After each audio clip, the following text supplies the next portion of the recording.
oleh tiap-tiap laki-laki dan perempuan yang mukallaf. Yang ke-9 daripada 20 di sisi akidah kita ahli sunnah wal jamaah, yaitu sifat ilmu. Di malam ini kita akan diterangkan oleh musannif apakah yang dikehendaki dengan sifat ilmu Allah Subhanahu wa taala. Kata musannif rahimahullah taala, wajib pada syarak pula. Wajib pada syarak pula. Apa maksud syarak? Syarak dengan makna undang-undang Allah.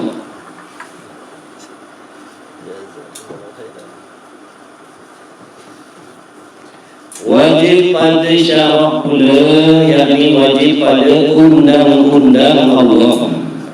Telah maklum bila disebutkan hukum syarak terbahagi kepada 5. Wajib pada syarak, mustahil pada syarak, harus pada syarak, makruh dan juga haram. Wajib, sunat, makruh, harus, haram. Jadi 5 untuk hukum syarak.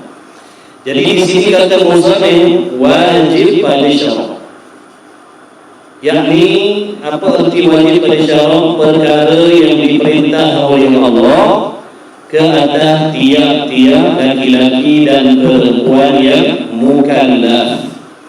Siapakah laki-laki dan perempuan yang mukallaf ni? Yaitu yang pertamanya orang yang berakal, orang yang berakal. Yang keduanya baligh, cukup umur. Bagi laki-laki 9 tahun hijrah. Bagi laki-laki 9 tahun hijrah.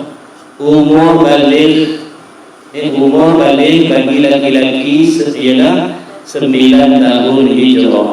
Apabila keluar mani di sisi laki-laki pada umurnya 9 tahun hijrah, seawal umur 9 tahun hijrah, maka balighlah. Kalau orang perempuan pun begitu, apabila datang darah haid, keluar darah haid, mengikut syarat-syarat dia, cukup syarat dia, keluar darah haid tadi seawal umur 9 tahun hijrah, maka balighlah dia. Balighlah dia.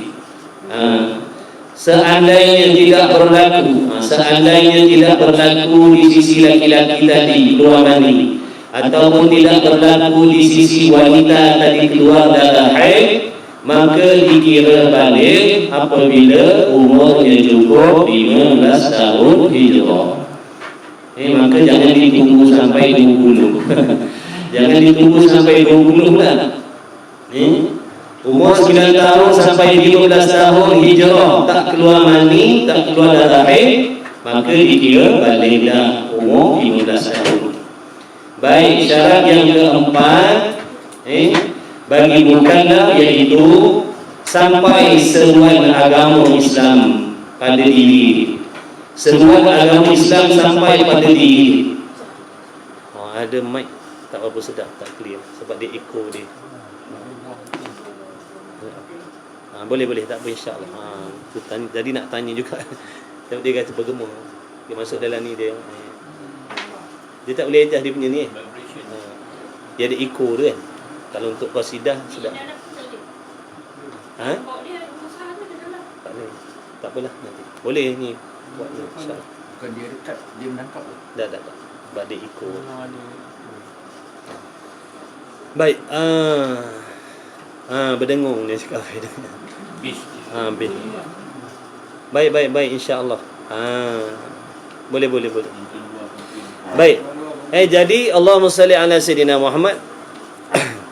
Jadi syarat mukallaf itu ada berapa syarat mukallaf? Yang pertamanya berakal. Berakal dengan makna tidak gila. Yang keduanya baligh, cukup umur bagi laki-laki ataupun perempuan. Apabila keluar darah haid seawal umur 9 tahun hijrah, ataupun keluar mani seawal umur 9 tahun hijrah, maka dikira baligh. Seandainya daripada umur 9 tahun hijrah sehingga 15 tahun hijrah, laki-laki tadi tidak keluar mani ataupun perempuan tadi tidak keluar haid, maka dikira baligh apabila umurnya cukup 15 tahun hijrah. Jangan ditunggu sampai 40 tahun pula. Lama nanti kerang tak semayang sampai umur 50 tahun, alasannya tak keluar mani lagi. Alasannya tak keluar darah haid pula dah. Allahumma salli ala sayyidina Muhammad. Kemudian sampai seruan agama Islam pada diri dia. Telah sampai seruan agama Islam pada diri dia. Dia pernah dengar tentang Islam. Dia pernah dengar sampai kepada dia pernah dengar tentang Islam, tentang agama Islam, sampai dakwah Islam kepada diri dia. Itu syarat yang seterusnya. Dan yang terakhir, seseorang itu boleh mendengar ataupun boleh melihat. Jadi ada berapa syarat mukallaf tadi? Berakal, baligh, sampai seruan agama Islam, kemudian boleh melihat, boleh mendengar ataupun boleh mendengar ataupun boleh melihat. Empat ni, apabila berhimpun pada seseorang itu empat syarat ni, maka dia dipanggil mukallaf. Dia dipanggil mukallaf, yakni mereka yang diberatkan hukum hakam Allah ke atas diri mereka. Siapa yang memberatkan hukum tu? Allah. Siapa yang diberatkan hukum tu? Kita lah. Jadi kita kena tahu, kita hidup atas dunia ni, Allahumma salli ala sayyidina Muhammad, tidak lain dan tidak bukan tujuannya supaya beribadat kepada Allah. Siapa yang perlu beribadat kepada Allah ni? Yang mukallaf tadilah. Sama ada dia bangsa Melayu, bangsa Cina, bangsa India, bangsa Arab, ataupun apa sahaja bangsa. Apabila diri mereka tadi terdapat empat syarat tadi, maka mereka adalah orang-orang yang diberatkan hukum hakam Allah. Jadi wajiblah dia menurut segala yang disuruh oleh Allah. Wajiblah dia meninggalkan segala yang ditegah oleh Allah zahir dan batin. Seandainya seseorang yang mukallaf tadi ingkar, maka adalah hukum atas diri dia, dosa di atas diri dia, dan janjian-janjian azab daripada Allah Subhanahu wa taala. Baik. Boleh. Assalamualaikum warahmatullahi. Jadi malam ni jadi wajib pada syarak wajib pada syarak pula atas tiap-tiap mukallaf mengetahui. Jadi di sini perkara yang Allah tuntut atas mukallaf tadi, mengetahui di sini. Sini bukan nak cerita tentang wajib sembahyang. Sembahyang fardu 5 waktu juga wajib. Ini juga salah satu daripada perkara yang wajib, yakni perkara yang mesti, tidak mesti kena tahu, mesti kena belajar. Kalau tak tahu, wajib belajar. Kalau tak tahu serta tidak mahu belajar, hukumnya dosa, hukumnya maksiat. Serta mengaku di dalam hatinya, bukan sekadar mengetahui, bahkan wajib mengaku di dalam hatinya. Maksud mengaku di sini apa? Membenarkan oleh hati, menerima hatinya, setuju oleh hatinya. Dengan tentu sungguh ada di zat Allah Ta'ala satu sifat yang namanya ilmu. Jadi ilmu ni nama bagi sifat yang mesti ada pada Allah.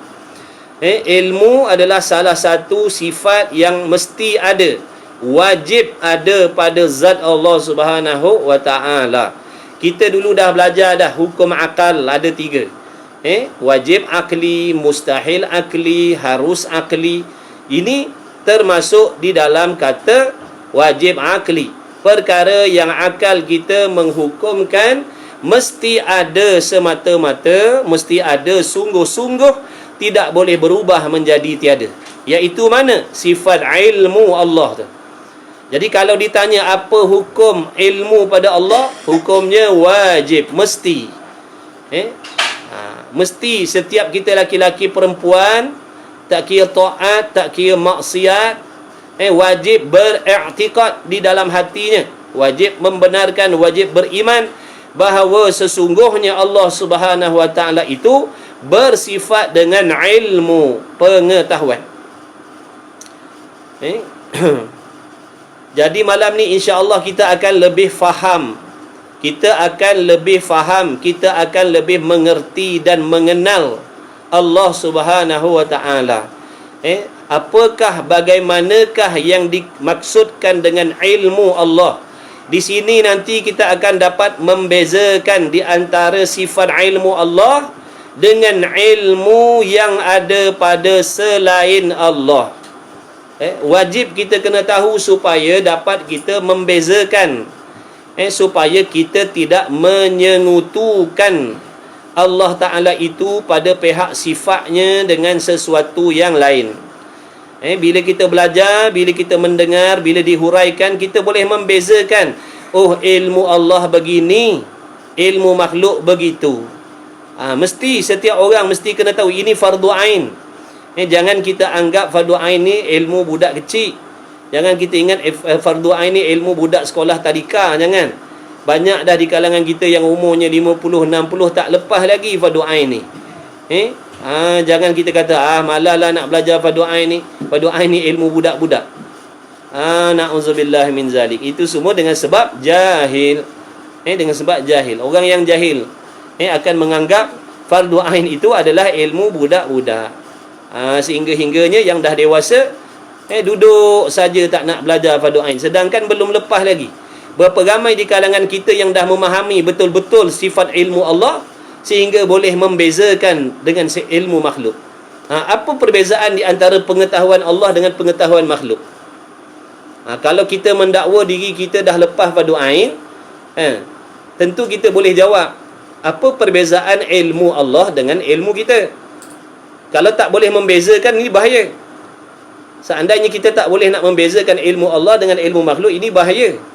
Silap-silap kita boleh menyamakan ilmu Allah dengan ilmu makhluk, ataupun menyamakan ilmu makhluk dengan ilmu Allah. Jadi alhamdulillah, syukur Allah Ta'ala pilih kita belajar. Nikmat mengaji, nikmat belajar agama ni nikmat yang sangat besar. Ilmu ni lah yang menjadi asbab amalan kita nanti semakin baik, semakin betul dan diterima oleh Allah. Bila amal kita baik, betul, diterima oleh Allah, mudahlah urusan akhirat kita besok. Sebab tu siapa pun mari kita belajar. Tidak ada istilah terlambat, tidak ada istilah terlewat nak belajar. Belajar agama ni dia tak ada apa syarat pun. Bukan syaratnya umur 18 tahun ke bawah ataupun 18 tahun 40 tahun ke bawah, ada. Setiap muslimin mukminin yang mukallaf wajib belajar. Orang yang baru berhijrah wajib belajar. Jangan berhijrah tanpa belajar agama. Nanti kita disesatkan oleh nafsu. Kerana tipu daya nafsu dan syaitan tu ada di mana-mana saja. Pentingnya ilmu ni. Jangan kita pandang remeh, pandang lekeh. Belajar sungguh-sungguh, betulkan niat kita belajar kerana Allah. Mudah-mudahan Allah Ta'ala menunjukkan kelemahan dan kesilapan kita dalam ibadat, supaya dapat kita perbaiki hari demi hari, sementara nak menanti hari kematian kita. InsyaAllah, meskipun kita baru belajar, seandainya tak sempat nak pandai lagi, nyawa kita diambil oleh Allah, insya-Allah matinya husnul khatimah. Matinya baik. Dosa-dosanya insya-Allah diampunkan oleh Allah Subhanahu wa taala. Jadi kita doa pada Allah, mudah-mudahan Allah pilih kita sentiasa duduk dalam majlis ilmu yang benar, ilmu yang betul, istiqamah belajar. Cari masa, bagikan waktu kita. Kita kerja waktu malam, cari majlis ilmu waktu siang. Kita kerja waktu siang, cari majlis ilmu waktu malam. Kita kerja daripada Isnin sampai Jumaat, cari majlis ilmu hujung minggu. Jadi tidak ada alasan untuk meninggalkan majlis ilmu. Kita akan dipersoalkan nanti oleh Allah. Kenapa kita boleh membahagikan masa kita 160 jam, 168 jam kepada benda-benda dunia? Kenapa tak boleh bagi 4 jam sahaja untuk kita belajar ilmu agama yang sangat-sangat penting di dalam urusan ibadat kita? Jadi marilah kita belajar ilmu ni. Majlis ilmu ni tidak terikat pada siapa-siapa pun. Nabi kata apa? Talabul ilmi faridatun ala kulli muslimin wal muslimatin. Menuntut ilmu itu fardu, wajib, mesti di atas siapa? Tiap-tiap laki-laki dan perempuan yang Islam. Nabi tak kaitkan orang soleh wajib menuntut ilmu, orang yang soleh wajib menuntut ilmu, orang yang keturunannya baik-baik wajib menuntut ilmu, orang Melayu dah. Wajib menuntut ilmu atas tiap-tiap laki-laki dan perempuan yang mukallaf, yang muslim. Jadi kalau kita merasakan yang diri kita tu muslim, maka wajiblah kita menyambut ataupun menerima apa yang diperintahkan oleh Allah Subhanahu wa taala melalui baginda Nabi kita Muhammad sallallahu alaihi wa alihi wasallam. Baik. Jadi ilmu Allah Ta'ala wajib setiap kita mengaku, membenarkan, meyakini bahawasanya Allah Ta'ala itu memiliki sifat ilmu.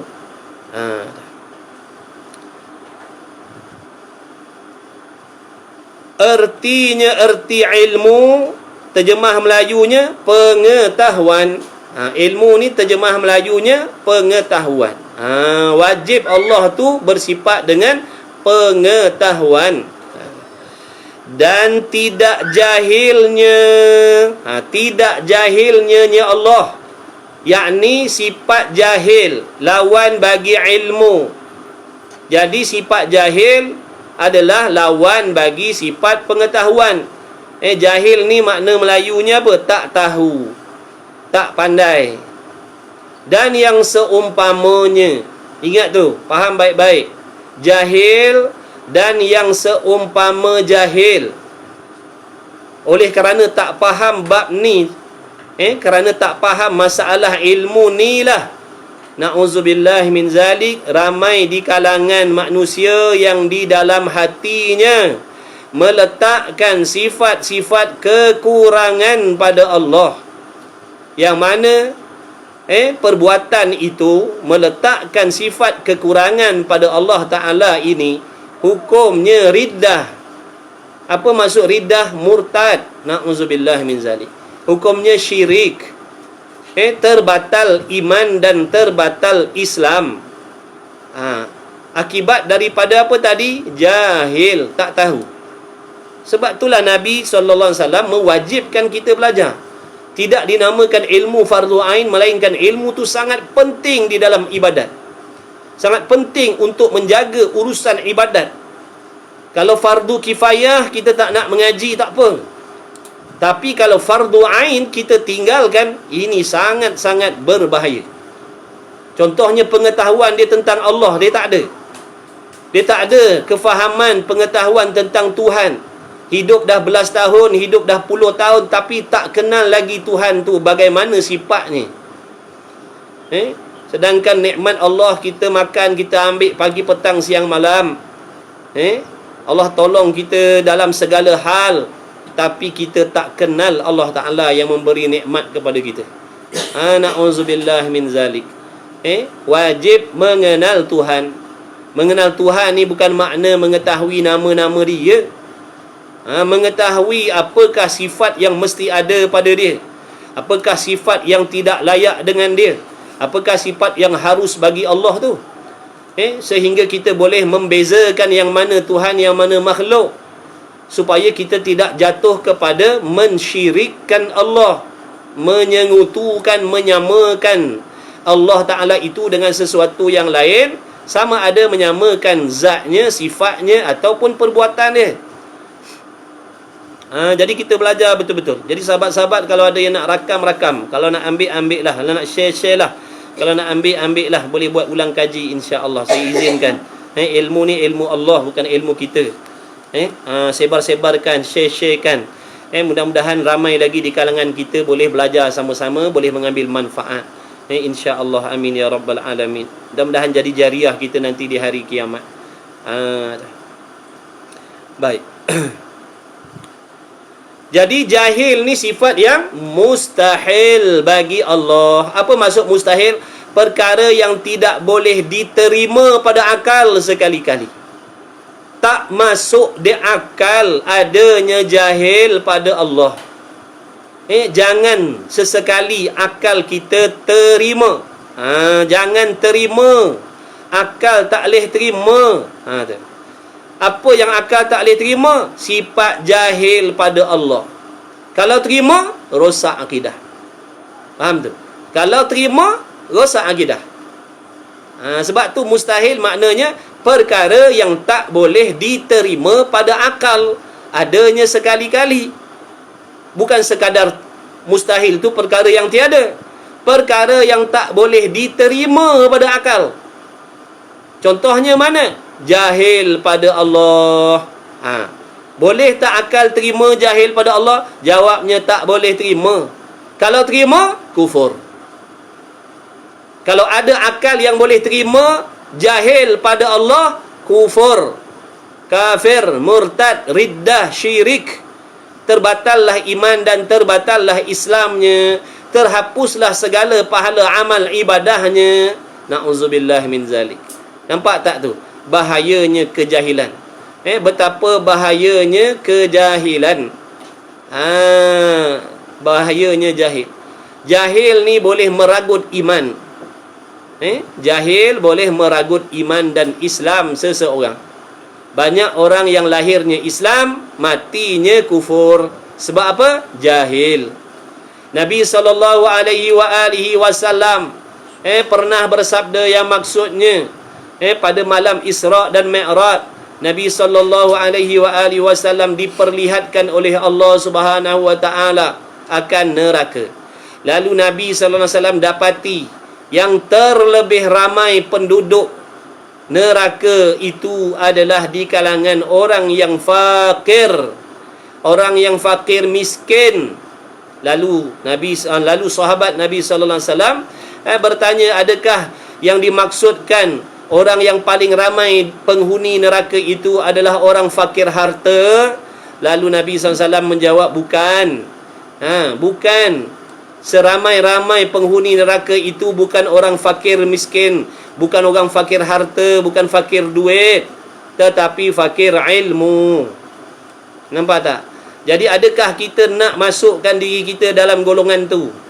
Adakah kita rela masukkan diri kita di dalam golongan orang yang fakir ilmu ni, orang yang tidak ada ilmu agama ni?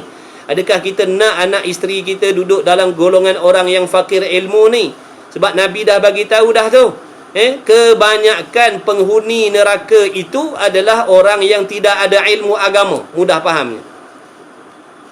Dengan sebab itulah sekarang ni kita kena mengaji. Tak kira umur kita berapa. Ngaji biar ada ilmu agama, biar ada kefahaman tentang Allah, supaya amal kita terjaga, supaya kita beramal berpandukan kefahaman. Insya-Allah. Ngaji sungguh-sungguh, semangat belajar insya-Allah. Kalau benda dunia yang sementara kita boleh semangat, takkan benda akhirat yang kekal kita tak boleh semangat. Kalau tentang benda dunia kita boleh korbankan wang ringgit, masa dan sebagainya, takkan tentang akhirat yang kekal kita tak boleh korbankan sedikit masa kita. Baik, dan yang seumpama jahil. Dengar baik-baik. Dan yang seumpama jahil apa? Tak reti, tak faham, tak tahu, tak reti, tak faham, ataupun ragu-ragu, ataupun ingat-ingat lupa, ataupun baru tahu, ataupun tak pernah tahu, ataupun tahu tapi dah lupa. Ini semua mustahil bagi Allah. Faham baik-baik? Kerana ada di kalangan manusia yang di dalam hatinya beriktikad Allah tidak mengerti. Dia beriktikad dalam hatinya, dia merasakan dalam hatinya yang Allah tidak mengerti. Ada sifat tidak mengerti pada Allah. Contohnya dikatakan Allah tidak mengerti kesusahan aku atas dunia. Allah tidak mengetahui, Allah tidak memahami keperluan aku atas dunia. Allah tidak mengetahui kesusahan aku. Allah tak mengerti kesusahan aku. Na'udzubillah min zalik. Sesungguhnya orang yang beriktikad sedemikian adalah orang yang telah meletakkan sifat kekurangan pada Allah. Na'udzubillah min zalik. Na'udzubillah min zalik. Tolong jangan ni. Sebab tu kita kena belajar ni. Bila kita dah tahu, baru kita boleh elakkan diri. Bila kita belajar, baru kita boleh elakkan diri kita. Baru kita tahu rupanya tak boleh meletakkan sifat yang macam tu pada Allah. Tak tahu, tak reti, tak faham, tak pandai, Allah lupa, Allah baru tahu. Contohnya begini, dia berdoa. Kenapa dia berdoa? Kerana nak memaklumkan pada Allah. Dia risau kalau tak berdoa, takut Allah tak tahu apa hajat dia. Na'udzubillah min zalik. Benda ni berlaku. Benda ni berlaku dalam diri seseorang tanpa dia sedar. Dia merasakan tak apa. Dia merasakan tak kisah. Dia merasakan tidak merosakkan akidah. Sedangkan perkara itu sangat besar. Meletakkan sifat kekurangan pada Allah. Maha suci Allah, subhanallah. Maha suci zat Allah dari sebarang jenis sifat kekurangan. Tak reti, tak tahu, tak faham, lupa itu sifat kekurangan. Baru tahu. Semalam Allah tak tahu lagi. Minggu lepas Allah tak tahu lagi. Contohnya, malam ni baru Allah tahu yang kita pakai baju putih. Malam ni Allah baru tahu yang kita pakai baju putih. Malam ni baru Tuhan tahu. Sesungguhnya orang yang macam ni telah meletakkan sifat jahil pada Allah. Na'udzubillah min zalik. Maha suci zat Allah dari sebarang jenis jahil. Sebarang jenis jahil. Maha suci zat Allah dari sebarang jenis jahil. Sebab tu kefahaman tentang Allah ni penting, wajib. Wajib. Artinya pengetahuan dan tidak jahilnya. Mana dalilnya? Mana dalilnya? Mana dalil, mana bukti yang menunjukkan bahawa sesungguhnya Allah Ta'ala itu wajib bersifat dengan ilmu, maha suci dari bersifat dengan jahil dan yang seumpama jahil.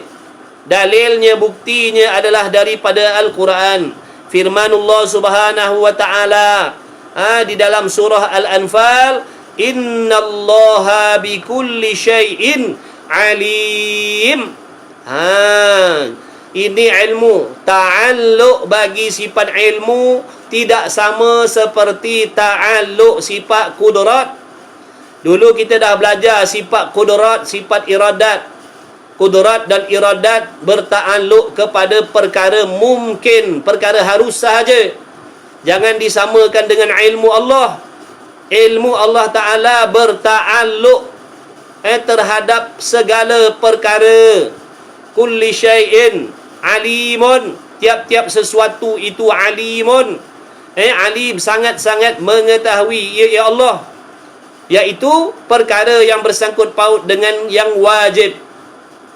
Segala perkara yang wajib ada di dalam ilmu pengetahuan Allah. Segala perkara yang wajib itu telah ada di dalam pengetahuan Allah. Mana perkara wajib? Iaitu perkara yang bersangkut paut dengan hakikat zat dia sendiri. Bukankah zat Allah itu wajib?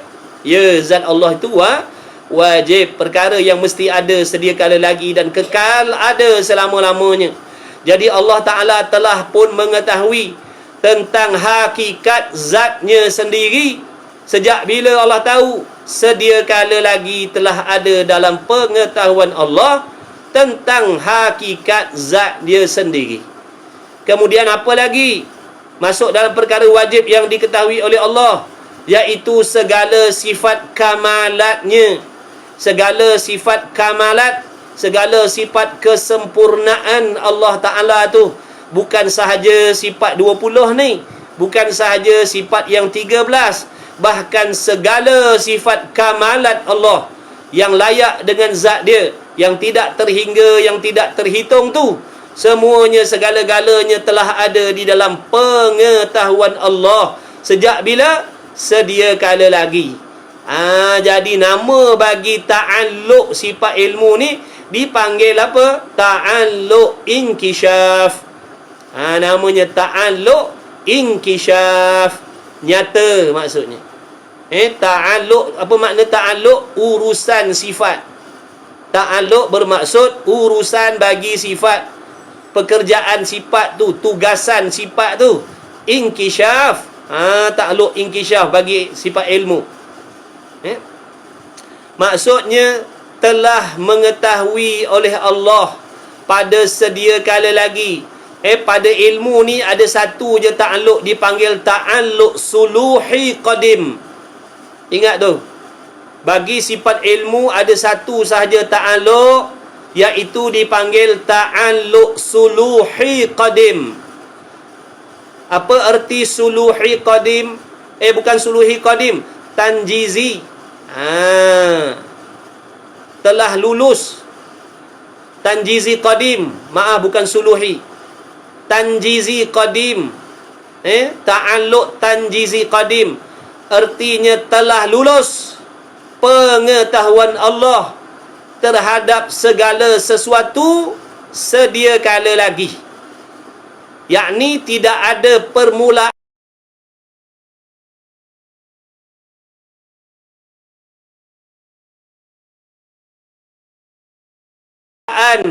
bagi pengetahuan Allah tentang hakikat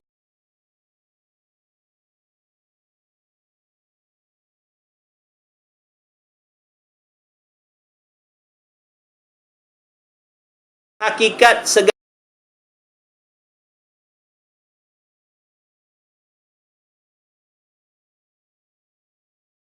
sifat-sifat dia.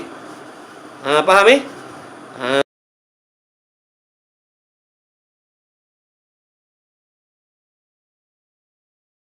boleh tak macam tu? Boleh, insya-Allah tak? Kalau Allahumma salli ala Muhammad. Ta'alluq inkisyaf, nyata terang ta'alluq inkisyaf. Dengan maknanya Allahumma salli ala Muhammad. Ta'alluq inkisyaf ni makna nyata. Inkisyaf tu makna nyata. Jazakumullah bima a'taitum. Line lag ke tak tahulah. Sini okey je. Mungkin line di sana kot yang lag. Sini okey je line.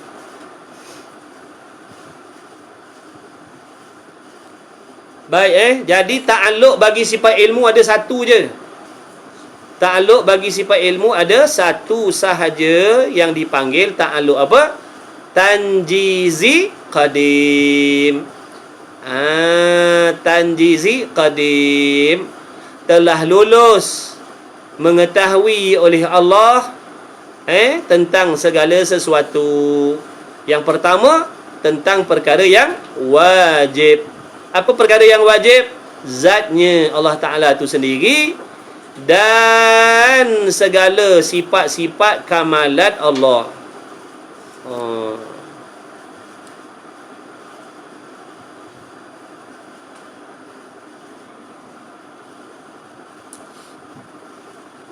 Baik. Innallaha bikulli syai'in alim. Bahawa sesungguhnya Allah Subhanahu wa ta'ala dengan tiap-tiap sesuatu. Maksud tiap-tiap sesuatu tu, tulis. Tiap-tiap sesuatu tu iaitu mengenai perkara yang wajib, mengenai perkara yang mustahil, mengenai perkara yang harus. Itu maksud tiap-tiap sesuatu tu. Yang mengetahui. Jadi Allah telah pun mengetahui tentang segala sesuatu. Yang pertama tentang perkara yang wajib, iaitu tentang zatnya dan segala sifat-sifatnya. Yang kedua, Allah Ta'ala mengetahui tentang segala perkara yang mustahil.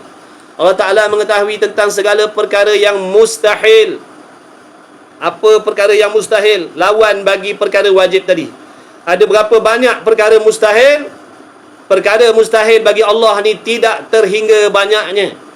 Kerana lawan bagi perkara yang wajib. Perkara yang wajib bagi Allah tidak terhitung. Maka perkara yang mustahil bagi Allah juga tidak terhitung. Jadi apa perkara yang mustahil ni? Segala-galanya perkara yang mustahil telah ada di dalam pengetahuan Allah sejak sedia kala lagi. Sedia kala lagi Allah dah tahu perkara-perkara yang mustahil tadi. Allah tahu kan tiadanya Tuhan selain Allah. Allah tahu kan tiadanya sekutu bagi Allah. Allah tahu kan tiada lemah pada dia. Allah tahu kan tiada pekak pada dia, tiada tuli pada dia, tiada buta pada dia. Tidak berbilang-bilang pada dia. Allah Ta'ala tahu tidak ada sifat baharu pada Allah. Allah Ta'ala tahu tidak maknanya tidak ada sifat tiada pada Allah Ta'ala. Perkara mustahil, maknanya Allah mengetahui akan tiadanya perkara itu. Itu maksud mengetahui perkara yang mustahil. Contoh macam sekarang ni, kita yang datang ni, sekarang ni kita ada ilmu, kita ni pun ada ilmu. Kita ni pun ada ilmu. Dengan pengetahuan yang ada dalam diri kita ni sekarang, cuma ilmu kita ni makhluk, ilmu kita ni baharu. Tak sama macam ilmu Allah. Cuma nak bagi faham apa yang dimaksudkan dengan Allah mengetahui tentang perkara yang ada, yang mesti ada. Kalau kita buat contoh sekarang ni, dengan ilmu yang ada pada diri kita ni, sekarang ni kita tahu siapa yang ada. Malam ni siapa yang ada? Ada 5 orang. Maknanya kita tahu 5 orang ni ada. Si Polan, Polanah. Maknanya kita tahu kan adanya 5 orang ni. Itu maksud mengetahui tentang perkara yang ada. Bagaimana pula dimaksudkan dengan mengetahui perkara yang tiada? Sekarang ni juga kita tahu ada 20 orang tak ada. Tahu tak ada 20 orang tak ada malam ni? Tak tahu? Tahulah 20 orang tu tak ada. Kita tahu tak adanya. Tahu tak Rasimah tak ada? Tahu tak Rasimah tak ada? Tahu. Itu maksudnya mengetahui benda tiada. Boleh tak? Tahu tak Asri tak ada? Tahu. Itu yang dimaksudkan mengetahui tentang benda yang tiada. Boleh beza tak tadi? Kita mengetahui yang ada. Siapa dia? Balung, Mak, Balang, Bangah, Kak Long, Kak Lang. Siapa lagi? Maknanya itu tahukan yang ada. Dan dalam masa yang sama kita tahukan juga yang tiada. Siapa yang tiada? Kak Simah tak ada. Kak Nobi tak ada. Kak Apun tak ada. Mana tahukan tiada tu maksudnya. Sebab orang keliru. Dah benda tiada, nak tahu macam mana? Dia keliru situ. Kata benda tak ada tapi tahu. Kalau tahu menunjukkan ada lah. Bukan maksud mengetahui yang tiada tu. Maksudnya kita tahu benda tu ada. Tak. Mengetahui akan tiadanya. Boleh? Kita tahukan tiadanya benda tu. Dengan ilmu yang ada pada kita sekarang, kita tahukan tiadanya dia. Tiadanya benda tu di sini. Yang ada, kita tahukan adanya di sini. Yang tiada, kita tahukan tiadanya di sini. Contoh, kalau kawan-kawan yang mengaji secara online ni, contohlah kawan kita Azman tak ada. Kita tahukan tiadanya Azman malam ni. Tahukan tiadanya Azman malam ni. Yang ada, kita tahukan adanya malam ni. Kak Na ada, contohnya Mama Sal ada. Tu tahukan yang ada. Allahumma salli ala sayyidina. Itu sekadar contoh. Tahunya Kak Ati ada. Siapa tak ada? Contohnya, kita tahukan yang Azman tak ada malam ni. Yang Zahid tak ada malam ni. Siapa lagi tak ada? Dolah tak ada malam ni. Itu maksud mengetahui tentang tiadanya. Okey. Dan terus. Dan ilmu itu ialah sifat yang ada ia di zat Allah Ta'ala. Dan ilmu itu ialah satu sifat yang ada ia di zat Allah Ta'ala, yang nyatalah segala perkara yang wajib. Jadi dengan adanya ilmu Allah Ta'ala ni, nyata segala perkara yang wajib, nyata segala hakikat perkara yang wajib pada Allah Ta'ala. Jadi Allah Ta'ala mengetahui hakikat perkara yang wajib tu, iaitu tentang diri dia sendiri, zat dia sendiri. Dan Allah Ta'ala itu juga mengetahui hakikat segala sifat-sifat kesempurnaan dia sendiri. Sejak bila Allah tahu tentang dirinya dan tentang segala sifatnya? Jawabnya, sedia kala lagi Allah dah tahu. Kemudian, dan yang mustahil. Bukan sahaja perkara yang wajib diketahui oleh Allah, perkara yang mustahil juga diketahui oleh Allah, ataupun telah diketahui oleh Allah. Begitu. Nak menunjukkan perkara yang qadim tadi tu. Sedia kala lagi telah diketahui oleh Allah tentang segala sesuatu yang mustahil. Kalau kita buat soalan begini, sejak bila Allah Ta'ala tu tahu tidak ada Tuhan selain Allah? Jawabnya, sedia kala lagi Allah dah tahu tiadanya Tuhan selain Allah. Sejak bila Allah Ta'ala itu tahu tidak ada makhluk yang serupa dengan Allah? Jawabnya, sedia kala lagi Allah dah tahu tidak ada yang menyerupai Allah. Tidak ada sesuatu yang menyamai dengan Allah. Allah dah tahu dah sedia kala lagi tidak ada sesuatu yang menyamai Allah. Tu tiada menyamai Allah tu, sesuatu menyamai Allah tu kan perkara mustahil. Apalagi contoh, sedia kala lagi kalau orang tanya sejak bila Allah Ta'ala tahu tidak adanya sifat lemah pada Allah, jawabnya sedia kala lagi Allah dah tahu tidak adanya lemah pada Allah. Sedia kala lagi Allah dah tahu tidak adanya sifat pekak tuli pada Allah, dan kiaslah yang lain-lainnya.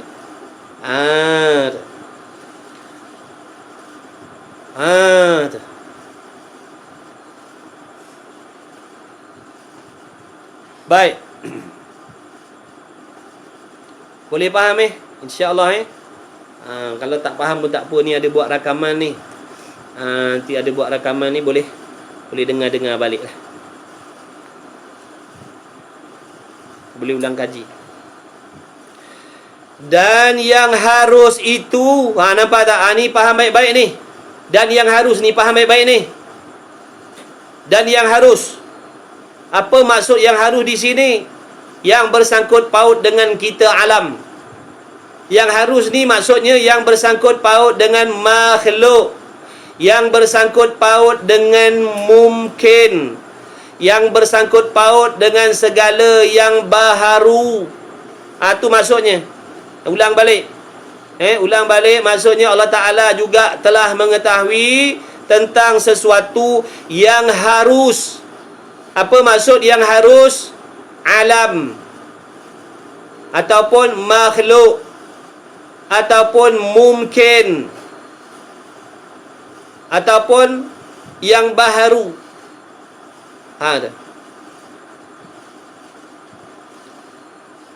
Contohnya mana? Diri kita ni lah. Langit bumi, segala isi kandung langit bumi, planet-planet yang lain tu. Bukan langit bumi je, alam ni bukan keluas. Bukan langit bumi je. Macam-macam planet, macam-macam jenis bintang, macam-macam jenis makhluk. Perasaan kita makhluk tak? Makhluk. Contohnya sekarang ni kita sedang sedih. Contohnya lah, sekarang ni dalam hati kita sedang sedih. Bila Allah tahu yang kita sedih ni? Sedia kala lagi Allah tahu dah yang hari ni pukul sekian, hari sekian, waktu sekian, tempat sekian akan adanya rasa sedih dalam hati kita. Inilah penting mengenal Allah ni. Jangan kita kata, oh aku tahu dah Allah Ta'ala tu mengetahui.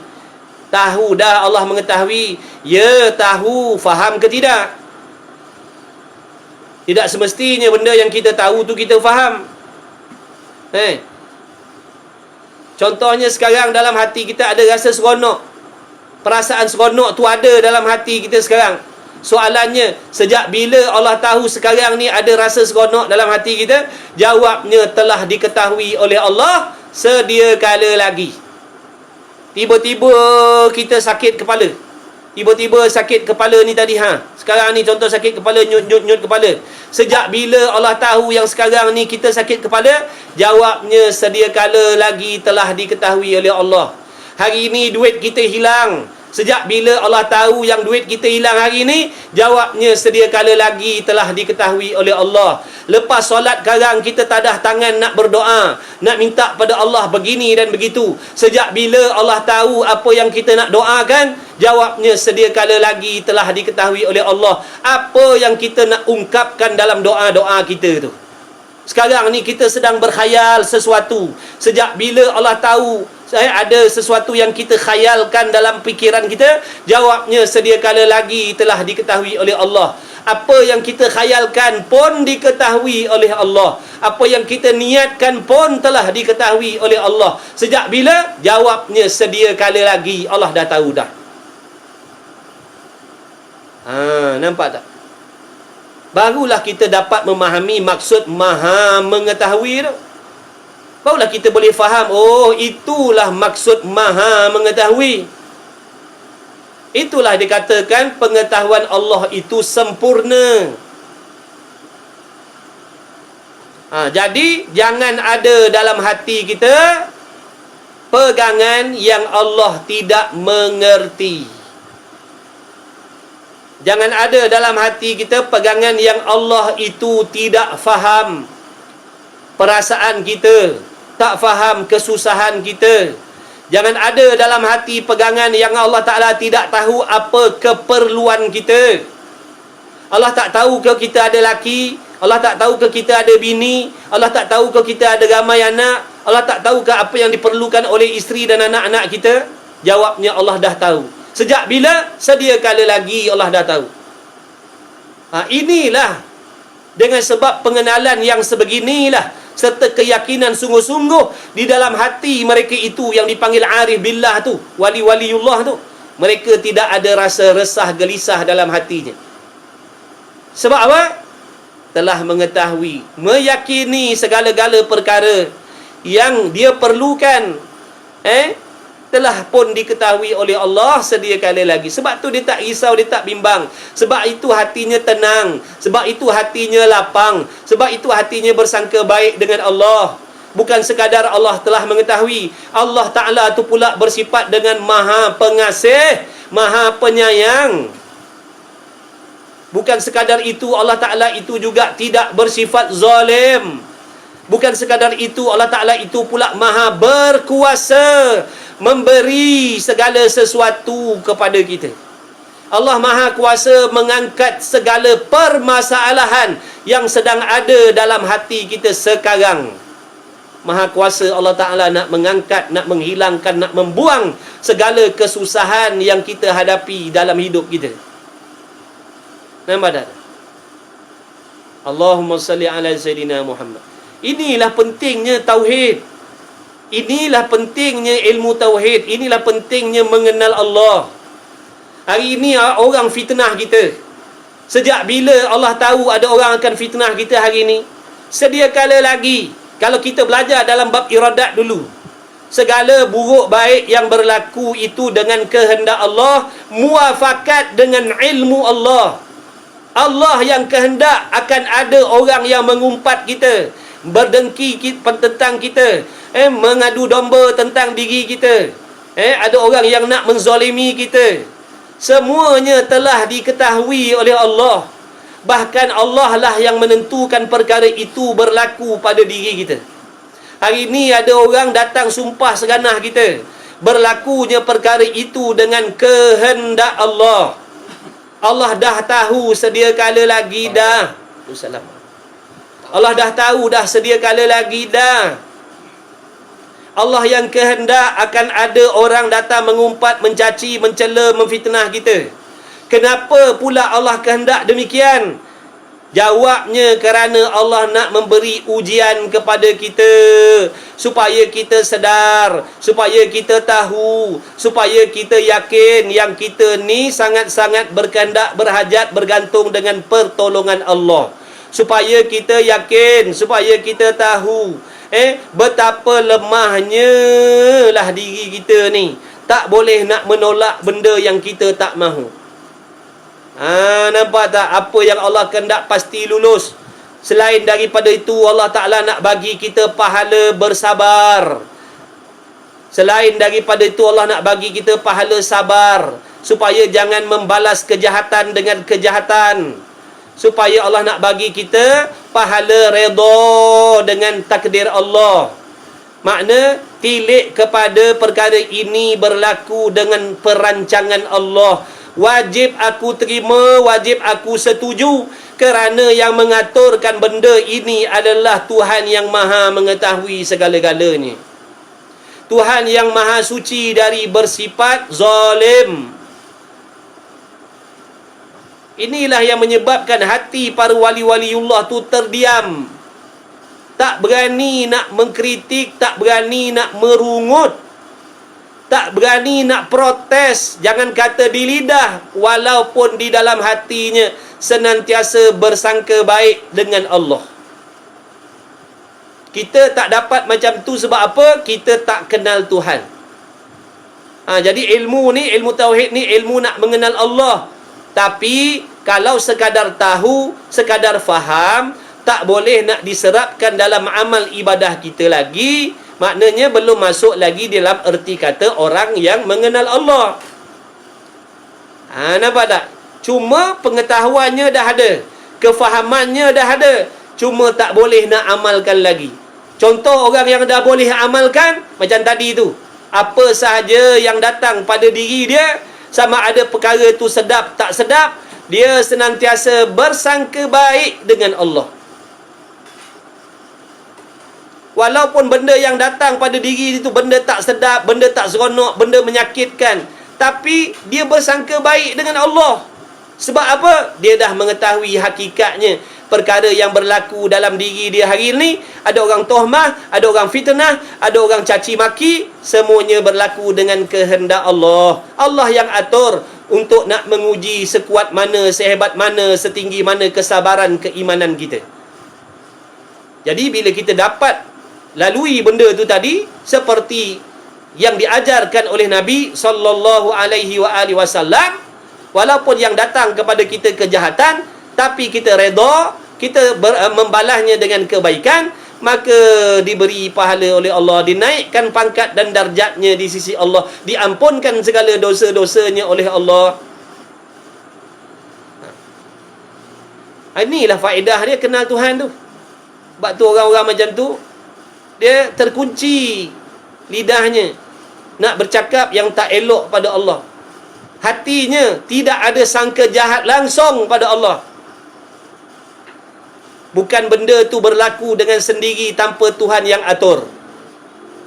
Hari ni orang fitnah, hari ni orang maki kita, hari ni orang cela kita, ataupun berlaku sesuatu maksiat pada diri kita contohnya, benda tu berlaku dengan kehendak Allah. Kita dah belajar dulu dalam bab iradat, tengok balik dalam bab iradat tu. Di sisi akidah kita ahli sunnah wal jamaah, buruk, baik, senang, susah, seronok, tidak.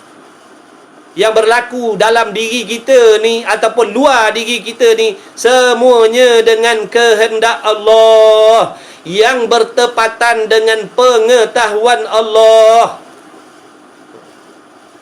Bila seseorang hamba tadi dah tahu dan yakin benda tu datang daripada Tuhan, yang dia sendiri mengaku Tuhan ni kekasih dia, maka tidak adalah timbul kemarahan dalam hati dia. Tak timbullah kemarahan. Nak marah apa? Kekasih dia yang aturkan. Kekasih dia yang aturkan. Nak marah apa? Kekasih dia. Sebab dia dah tahu dah hakikat.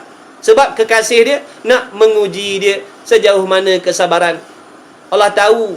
Contohnya, hamba je ni boleh bersabar dengan sembahyang. Tiap kali sembahyang, tiap kali azan, masuk waktu solat, awal waktu, berjamaah, malamnya sanggup bersabar, bangun pagi pukul 2, 3, 4 pagi, mandi, ambil wuduk, solat tahajud. Allah tahu hambanya sabar dalam solat. Allah hanya tahu hambanya sabar dalam puasa, boleh menahan diri daripada lapar dan dahaga.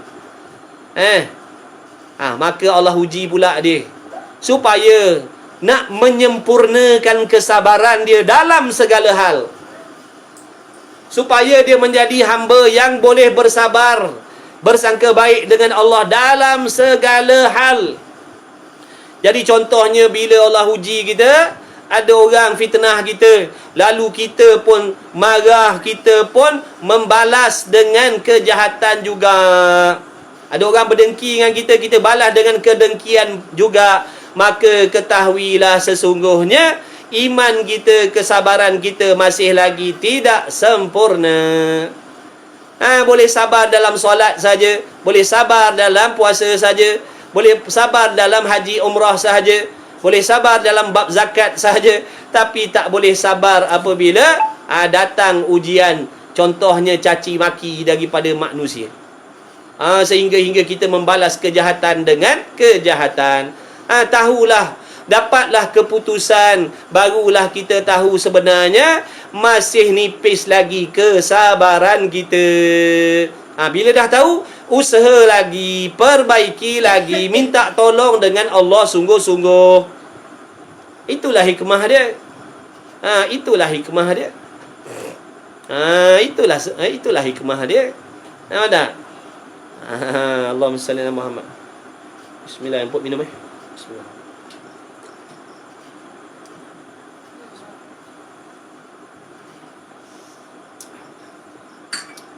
Sementara tu teringat pula ada ulama pesan satu amalan untuk mencegah diri kita daripada melakukan maksiat.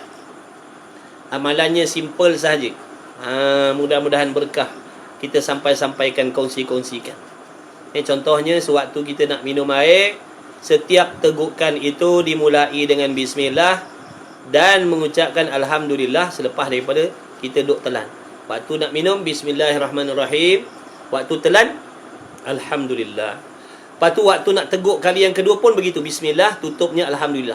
Nak teguk kali ketiganya, bismillah, alhamdulillah. Kata ulama, selagi mana ada perut air itu dalam perut kita, selagi itu insya-Allah tidak akan timbul rasa keinginan nak melakukan maksiat. Cubalah beramal. Yakin pada Allah, minta tolong dengan Allah dengan berkat bismillah dan alhamdulillah tu. Begitu. Tiap kali nak minum, bismillahirrahmanirrahim. Waktu telan, alhamdulillah. Nak minum lagi, bismillahirrahmanirrahim. Waktu telan, alhamdulillah. Cubalah berlatih. Kadang-kadang kita berlatih, lepas tu lupa dah. Tak apalah, cubalah lagi. Makan pun sama, kalau boleh, tu lagi terbaik. Setiap kali suap, bismillahirrahmanirrahim. Suap, telan, alhamdulillah. Dengan berkat bismillah dan alhamdulillah tu, mudah-mudahan tidak ada di dalam hati kita, dalam diri kita keinginan nak melakukan maksiat. Tak mustahil. Walaupun kita manusia biasa, tidak mustahil dengan pertolongan Allah. Kita pakat-pakat cuba amalkan. Mudah-mudahan. Okey, sambung balik.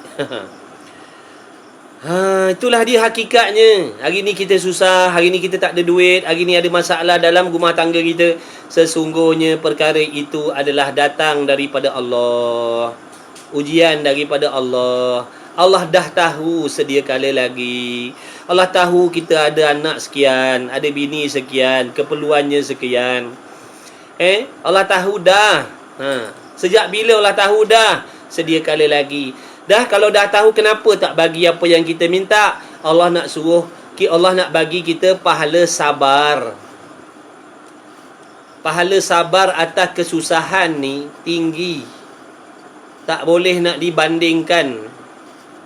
Pahala sabar ni tak boleh nak tulis punya banyaknya Allah nak bagi. Kita susah, kita kesempitan. Allah tahu. Pesan dengan hati kita, sabar. Allah tahu yang kau susah. Allah tahu yang kau kesempitan duit. Allah tahu. Allah tahu yang kau ada masalah. Allah tahu yang kau sakit. Sejak bila Allah tahu, sedia kala lagi. Bahkan susah kita, tak ada duit kita, sikit duit kita tu Allah lah yang tentukan. Sebab apa? Allah nak bagi kita pahala sabar. Boleh sangat Allah nak bagi kita ni jadi orang kaya sekelip mata macam Qarun tu, boleh, Allah kuasa. Tapi hilanglah pahala sabar kita. Sabar ni apabila kita menghadapi kesusahan. Barulah ada peluang nak sabar. Sabar ni makna menahan nafsu daripada merungut-rungut dan bersangka jahat dengan Allah. Sebab nafsu ni dia akan marah apabila tak dapat benda yang dia nak. Kata ulama, timbulnya perasaan marah dalam diri kita ada dua sebab. Yang pertamanya, timbul marah dalam hati kita sebab tak dapat apa yang diinginkan oleh nafsu.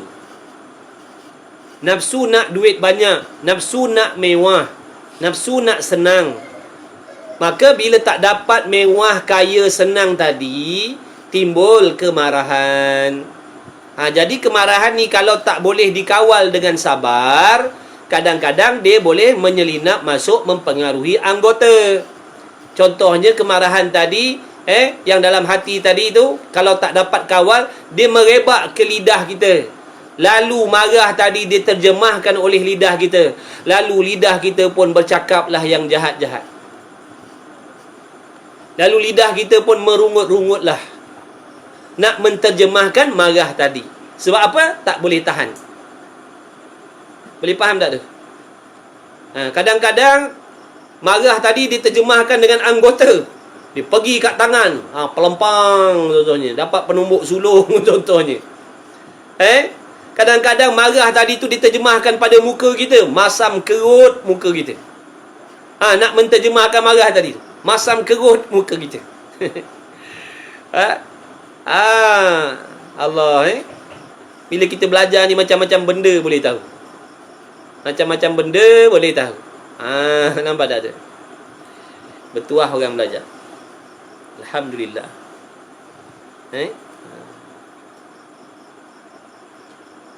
Kemudian padahal Allah boleh je bagi kesenangan.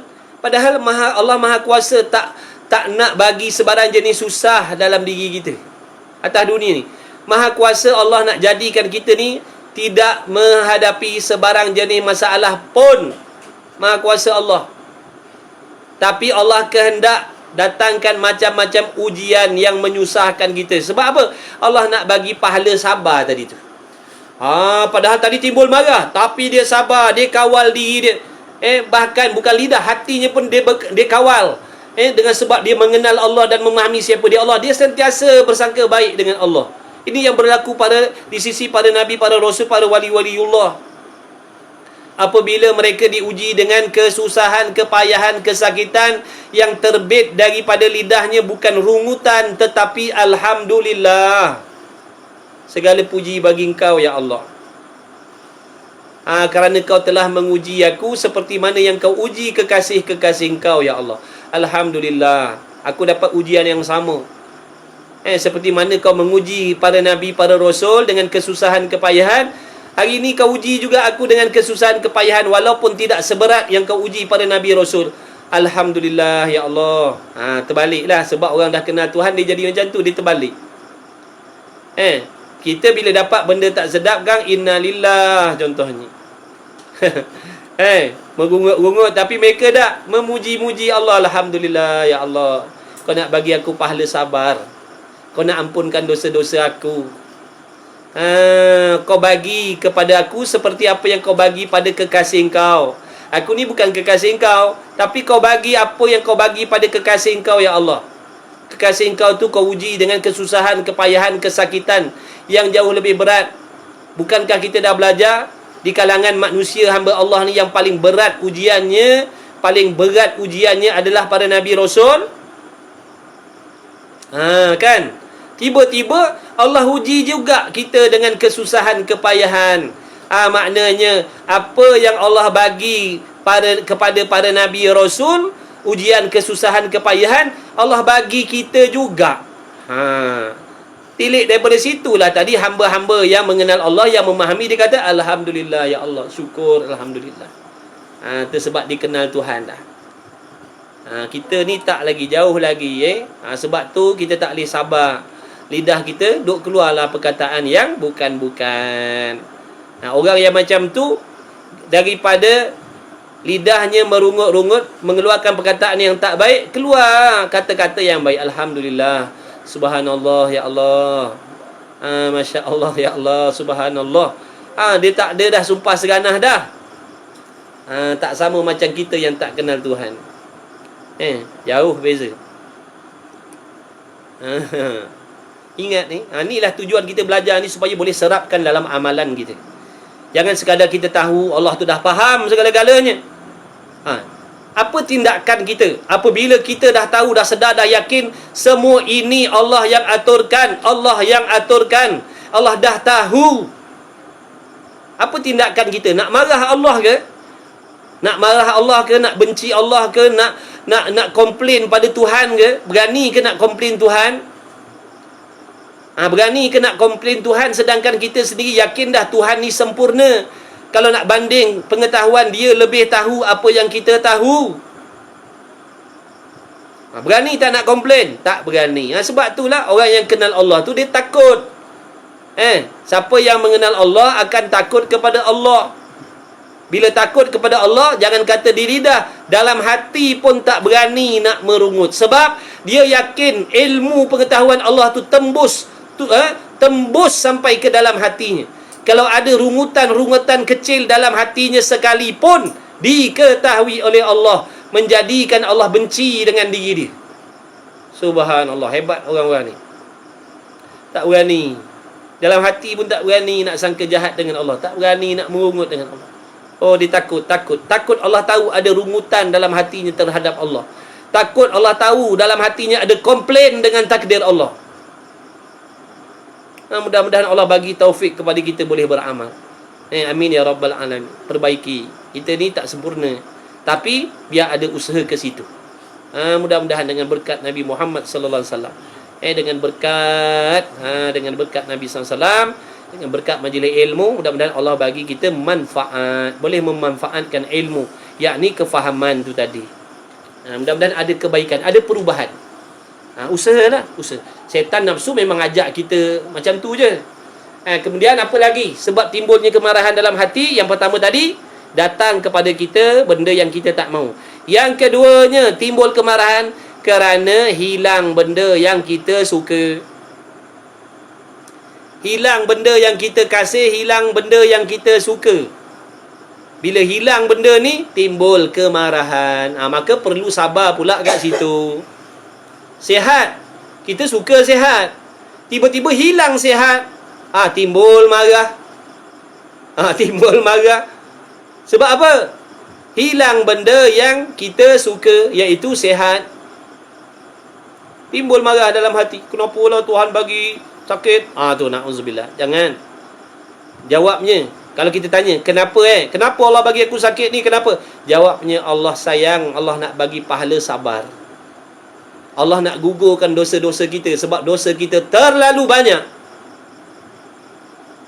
Sakit gigi, Allah nak gugurkan dosa-dosa mulut kita ni, yang banyak buat dosa. Allah bagi sakit mata, Allah nak gugurkan dosa mata. Allah bagi sakit kepala, nak gugurkan dosa kepala kita ni yang banyak memikir tentang dunia, kadang-kadang memikirkan tentang maksiat. Itulah hikmahnya. Bukan Allah nak naya kita, bukan Allah nak zalim kita. Maha suci Allah daripada zalim. Maha suci Allah daripada zalim. Wajib sangka baik dengan Allah. Allah tahu, sebab Allah nak masukkan kita dalam syurga. Nak masuk dalam syurga ni kena bersih daripada dosa. Maka kat dunia ni Allah nak cuci dosa-dosa kita. Kita nak Allah cuci dosa kita waktu hidup, ataupun nak cuci dosa kita waktu kita lepas mati. Bagaimana cara Allah cuci dosa kita waktu hidup? Dengan Allah beri kesusahan, kepayahan, masalah. Apabila kita bersabar dengan masalah tadi, Allah cuci dosa kita, Allah gugurkan dosa-dosa kita. Sebab tu satu hikmah besar. Orang yang sebelum mati Allah uji dengan sakit berminggu-minggu, berbulan-bulan. Kerana Allah nak menyucikan dosa-dosa dia sebelum dia mati. Kita dah sangka jahat. Tu dah sakit tu, padan muka dia, bala dia tu Tuhan bagi tu. Padahal Allah dah cuci dosa dia. Padahal Allah cuci dosa dia. Kita ni pesen hati jahat. Tu dengar si Anu tu sebelum mati hari tu bukan main azab lagi. Itulah dia balasan orang maksiat, padan muka. Rupa-rupanya matinya bersih daripada dosa. Sebab sebelum matinya Allah uji dengan sakit, dia pula sabar, dia pula redha, dia pula sangka baik dengan Allah, gugur dosa-dosa dia sebelum mati. Ataupun kita nak dosa kita dicuci oleh Allah selepas mati. Dengan cara apa? Dibakar dengan azab neraka Allah. Tu. Jadi cuci dosa ni, yang pertamanya dengan taubat nasuha. Cuci dosa. Yang kedua, dengan Allah turunkan ujian bala kesusahan, lalu dia bersabar dan sangka baik dengan Allah. Cuci dosa. Yang ketiga, selepas mati diazab oleh Allah dalam kubur.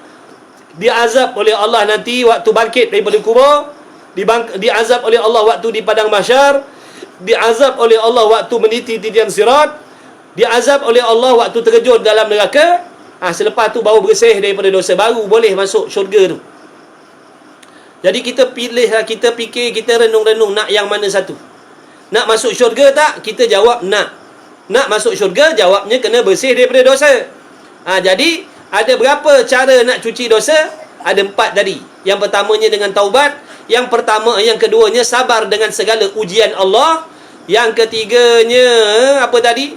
Diazab oleh Allah Ta'ala nanti di hari kiamat. Ada 3. Sabar dengan ujian bala, ataupun bertaubat, ataupun diazab selepas mati. Na'udzubillah min zalik. Kalau kita tak nak 2 ni, diazab selepas mati, maka ataupun diuji oleh Allah dengan bala tadi, banyakkan bertaubat. Banyakkan bertaubat. Taubat mengikut syarat dan rukun. Belajar bab taubat sana tu. Ada syarat dan rukun taubat. Kalau dosa dengan Allah, bagaimana cara taubat? Kalau dosa dengan manusia, macam mana cara taubat? Semua ada. Ulama' dah pesan dah, ulama' dah ajar semua dah. Ni cerita pasal ilmu Allah ni. Kita selalu cakap Allah mengetahui, Allah tahu, Allah tahu, Allah tahu. Ni malam ni nak belajar secara khusus. Apa yang kita selalu cakap Allah tahu tu.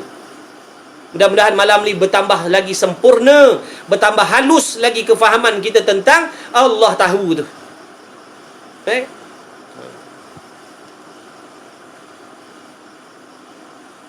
Tahu.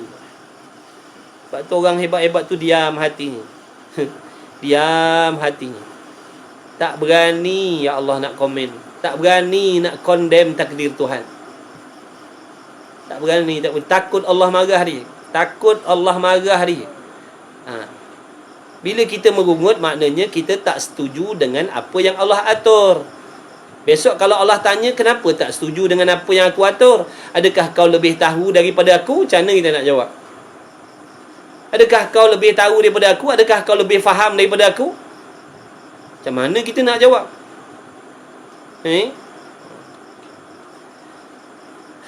Tu tadi maksudnya mengetahui segala perkara yang harus dengan ilmu Allah, yakni dengan pengetahuan, tidak jahil sekali-kali. Ingat tu, sifat jahil pada Allah mustahil, tak terima pada akal sekali-kali.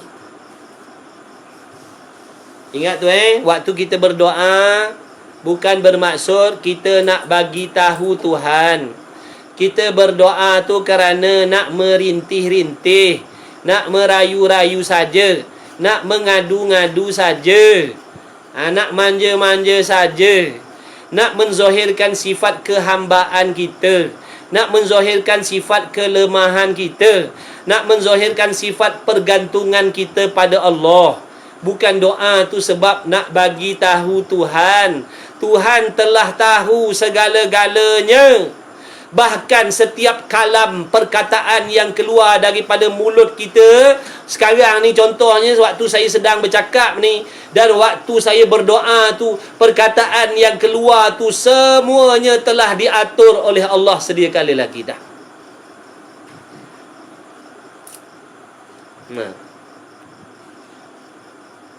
Dan bagi ilmu itu satu ta'alluq juga, iaitu ta'alluq tanjizi qadim.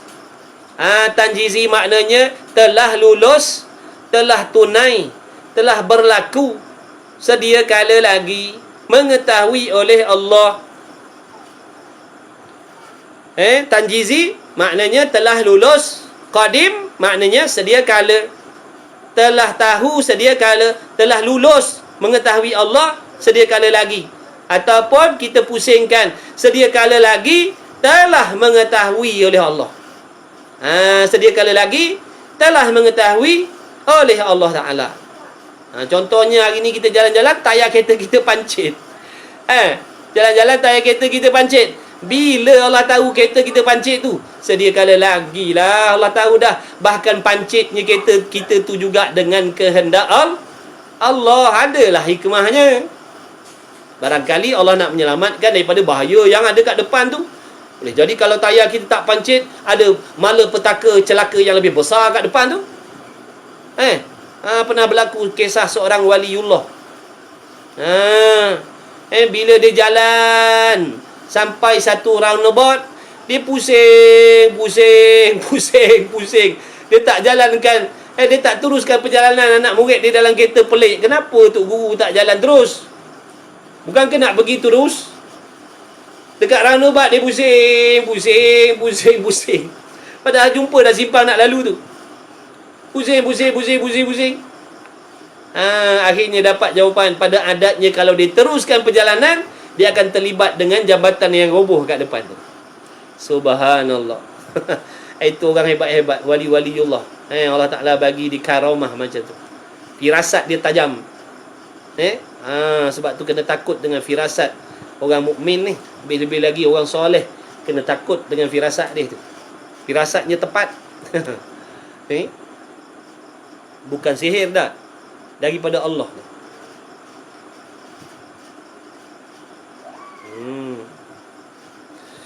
Artinya berlaku mengetahui dan luluhnya, mengetahui segala perkara itu. Pada sedia kala lagi, ingat tu, segala perkara. Hari ni kita makan berapa biji beras yang masuk dalam perut kita, Allah dah tahu dah. Berapa biji beras yang akan masuk dalam perut kita hari ni.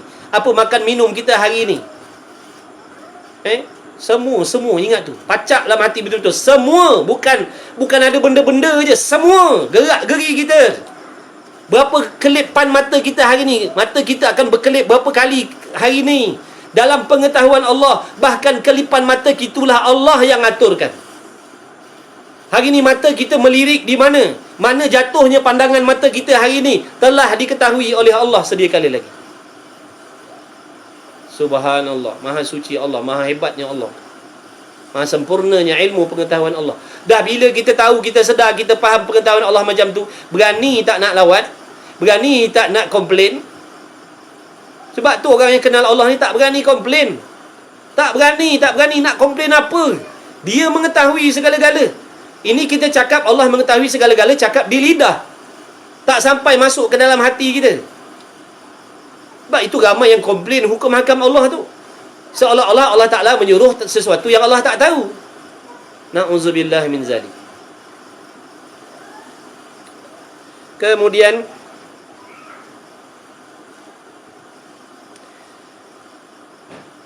dengan ilmu itu, satu takluk jua, takluk tanjizi qadim, artinya berlaku mengetahui dan luluhnya mengetahui segala perkara. Segala perkara itu pada sedia kala lagi. Ni malam ni, sekarang ni ada 108 orang yang sedang ikut kelas. Siapa-siapa orang yang duduk dalam kelas ni, semuanya dengan aturan Allah. Allah dah tahu dah siapa yang ada dalam ni. Siapa yang ikut pengajian secara online ni, secara live ni, siapa orang ni, telah diketahui oleh Allah sedia kala lagi. Dan kehadiran kita malam ni di sini dalam majlis ilmu ni dengan kehendak Allah. Bukan ada kebetulan tersinggah dalam live ni dah. Siapa yang singgah, siapa yang lalu sekejap tak sekejap, yang istiqamah daripada awal hingga akhir, Allah tahu siapa yang istiqamah daripada awal hingga akhir, siapa yang singgah seminit, siapa yang singgah 10 saat, semuanya ada dalam ilmu Allah Ta'ala. Masya Allah, tabarakallah. Itulah bendanya yang nak kena ingat dalam hati selalu. Bukan suruh cakap, ingat dalam hati. Apa sahaja kerja buat kita, dalam hati wajib yakin ini semua telah diketahui oleh Allah sedia kala lagi. Dan ini semua berlaku dan terjadi dengan aturan Allah, dengan kehendak Allah yang penuh dengan hikmah di sebaliknya. Dan makna mengetahui akan segala perkara yang wajib itu mengetahui dengan sungguhnya. Apa maksud Allah Ta'ala mengetahui dengan benda yang ada? Maknanya Allah Ta'ala tahu dengan sungguhnya benda tu. Allah tahu akan adanya benda tu. Itu maksudnya. Macam tadilah kita buat contoh tadi. Kita tahukan adanya 10 orang malam ni. Siapa dia? Pulanah. Itu mengetahui yang ada. Dan mengetahui segala yang mustahil itu. Dengan makna apa? Mengetahui dengan tidaknya. Makna mengetahui dengan tidaknya dalam kitab tu tambah sikit lah untuk kita nak mudah faham. Mengetahui dengan tidaknya, yakni tambah-tambah yang ada kitab boleh tambah. Mengetahui dengan tidaknya, dengan makna mengetahui dengan tidak sungguhnya perkara tu. Ulang balik. Dan mengetahuinya Allah Ta'ala segala yang mustahil itu, mengetahui dengan tidaknya, yakni mengetahui dengan tidak sungguhnya perkara mustahil itu.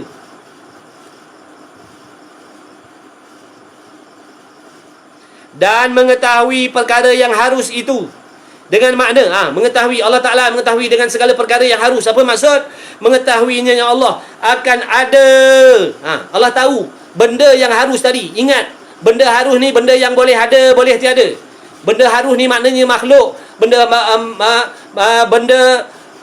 baharu ni maknanya makhluk. Benda baharu, benda mungkin.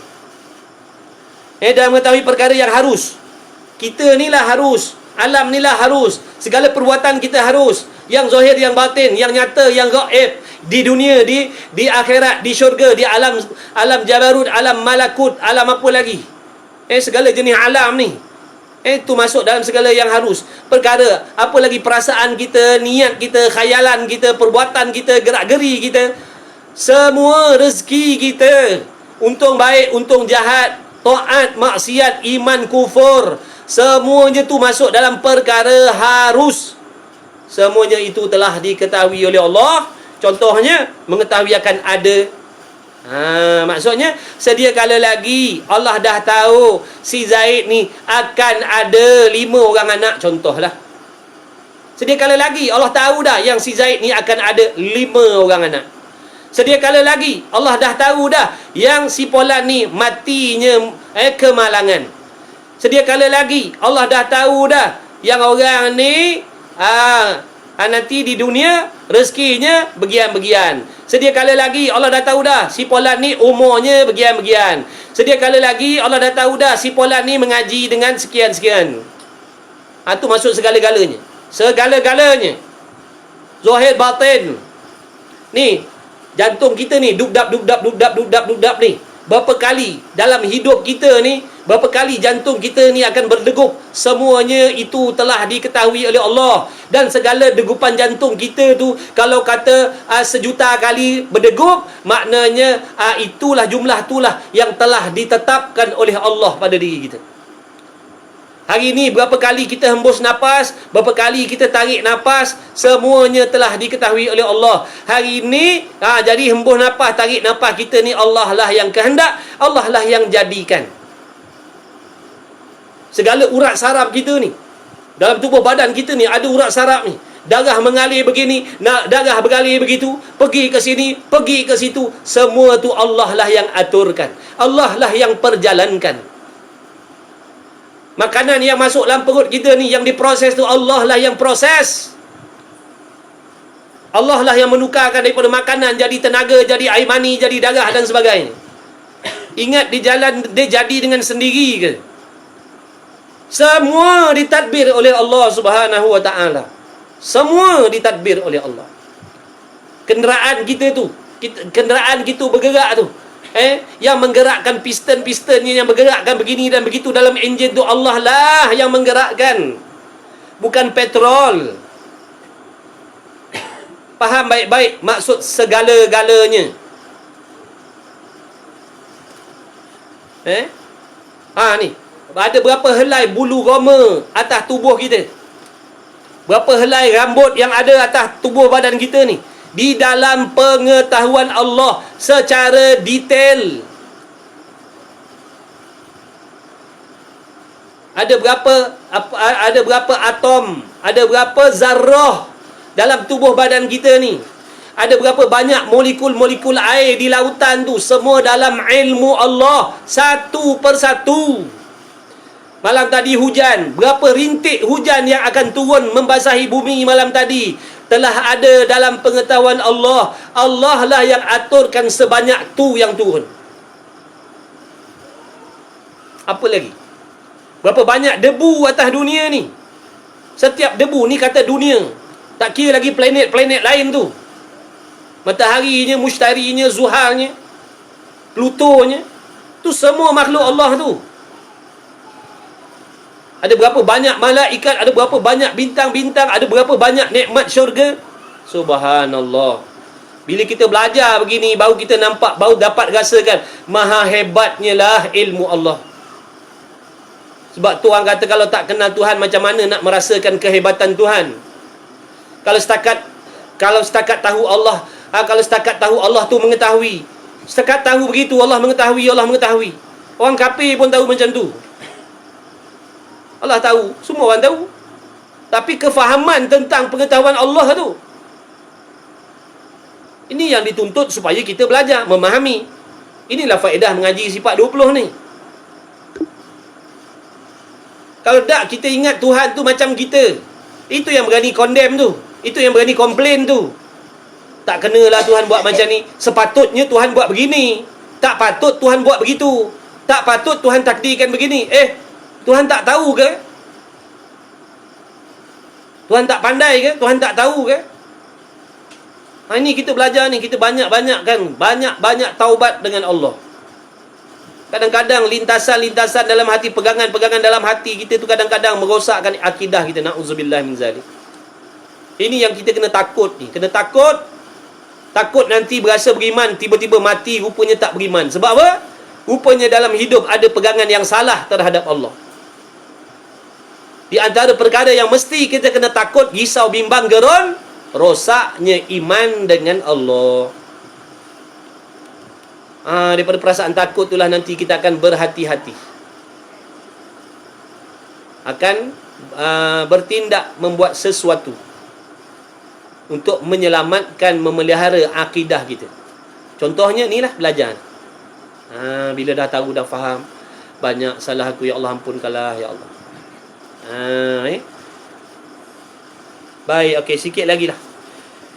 Itu maksud mengetahui, harus ingat harus benda yang dah berlaku, benda yang sedang berlaku, benda yang lagi akan berlaku, tu semua masuk dalam perkara yang harus tadi.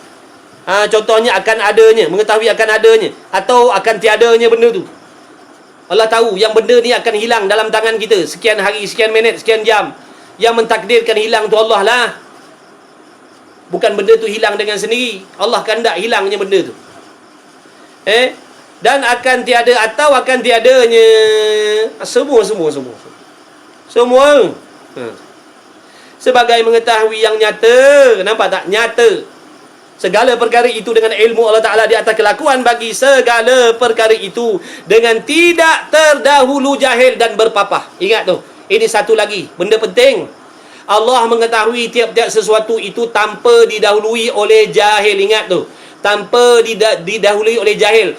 Dengan makna tidak ada istilah Allah baru tahu. Tidak ada istilah Allah baru tahu. Allah baru tahu hujan. Allah baru tahu kita susah. Allah baru tahu kita sakit. Allah baru tahu yang orang tak suka dengan kita. Allah baru tahu yang orang ngumpat kita hari ni. Tidak ada istilah baru tahu. Allah baru tahu hajat aku. Allah baru tahu doa aku. Tidak ada istilah baru tahu ni pada Allah. Sebab maha suci ilmu Allah daripada jahil. Maha suci ilmu Allah daripada terdahulu jahil. Subhanallah. Dan dalil atas ilmu Allah Ta'ala, dan dalil ada ilmu pada Allah Ta'ala, itu dalilnya ialah kita fikir, ini namanya dalil akli. Tilik kepada makhluk ini. Fikirlah, renunglah. Maka jika Allah Ta'ala tidak berilmu padanya, kalaulah Allah Ta'ala itu tidak ada pengetahuan, nescaya adalah ia Allah Ta'ala itu bersifat jahil. Betul tak? Kalau Allah tak ada ilmu, maknanya dia jahil lah. Maka apabila jahil ia, ya Allah, tentulah tidak menghendaki. Dah kalau Allah Ta'ala itu tak tahu apa-apa, mustahil akan ada kehendak pada Allah. Ini nisbah kepada dalil akal kita. Akal kita fikir macam tu. Kalau Allah tak tahu, takkan ada kehendak Allah.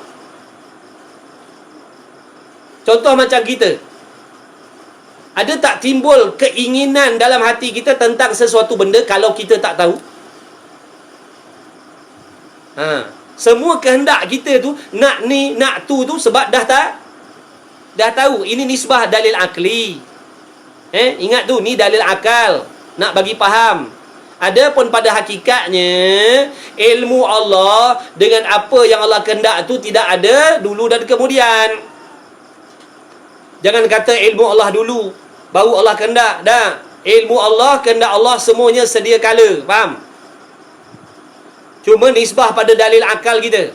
Akal kita faham macam tu. Kalau tak ada ilmu, takkan ada kehendak. Bila dah tak ada kehendak, ada tak alam ni? Kalau Allah tak kehendak nak menjadikan kita, boleh tak kita ada? Jawabnya tidak. Begitu dan tidak menentukan kerana yang jahil itu tidak mengetahui, dan apabila ia Allah tidak mengetahui tentulah tak pandai, dan apabila Allah Taala itu tak pandai tentulah lemah daripada menjadikan makhluk ini, dan iaitu Allah lemah daripada menjadikan alam ini, makhluk ini batil, salah, karut, bohong. Kenapa? Kerana makhluk ini sudah ada dengan musyahadah. Makhluk ni dah ada dengan disaksikan oleh mata kita sendiri. Jadi mata kita sendiri dah menyaksikan adanya makhluk ni. Langit, bumi, bulan, bintang, kipas, dinding, kayu, rumah, handphone. Ni semua makhluk lah ni. Jadi mata kita sendiri dah menyaksikan adanya alam. Mata kita sendiri dah menyaksikan adanya alam, adanya makhluk, yang menunjukkan Allah Ta'ala itu mestilah menghendaki, mestilah menentukan, mestilah bersifat kuasa, mestilah bersifat dengan mengetahui. Nampak tak tu? Kalau begitu kejaplah di hati kita bahawasanya ada pada Allah Ta'ala itu ilmu, ianya Allah tidak jahil. Itulah dia pengakuan yang sebenar. Itulah dia pengakuan akidah yang betulnya. Itulah dia akidah yang sebenarnya. Itulah akidah yang betulnya. Mana? Tadi itulah. Dalam hati kita yakin sungguh-sungguh Allah telah mengetahui segala-galanya sedia kala lagi, dengan tidak didahului oleh jahil. Tidak ada satu zarah pun yang tidak diketahui oleh Allah, melainkan segala-galanya telah ada dalam pengetahuan Allah Ta'ala. Berapa banyak umur kita, siapa jodoh kita, berapa lama jodoh kita dengan dia, semuanya ada dah dalam ilmu Allah. Makan minum kita, apa yang kita makan, apa yang kita minum, duit kita banyak mana, gaji kita banyak mana, apa jawatan kita, semuanya telah ada dalam pengetahuan Allah. Sebab tu sabar banyak-banyak. Allah nak bagi kita pahala sabar. Pahala sabar ni, jangan main-main pahala sabar ni. Subhanallah. Seseorang itu boleh jadi waliullah dengan asbab sabar je. Seseorang tu boleh jadi waliullah dengan sebab sabar je, bukan dengan sebab banyak solat sunat. Dia tak banyak sunat, semayang sunat. Dia tak banyak buat amalan sunat, tapi sabar dia, Masya Allah, tabarakallah. Dengan asbab sabar dia tu, naik darjatnya menjadi waliullah, kekasih Allah. Sebab tu Allah bagi kita ujian. Allah nak suruh kita tingkatkan sabar tu. Makin tinggi sabarnya, makin banyak sabarnya, makin tinggi darjatnya sisi Allah, makin dahsyat pangkatnya sisi Allah. Orang yang memiliki pangkat darjat yang tinggi sisi Allah ni senang hari kiamat besok.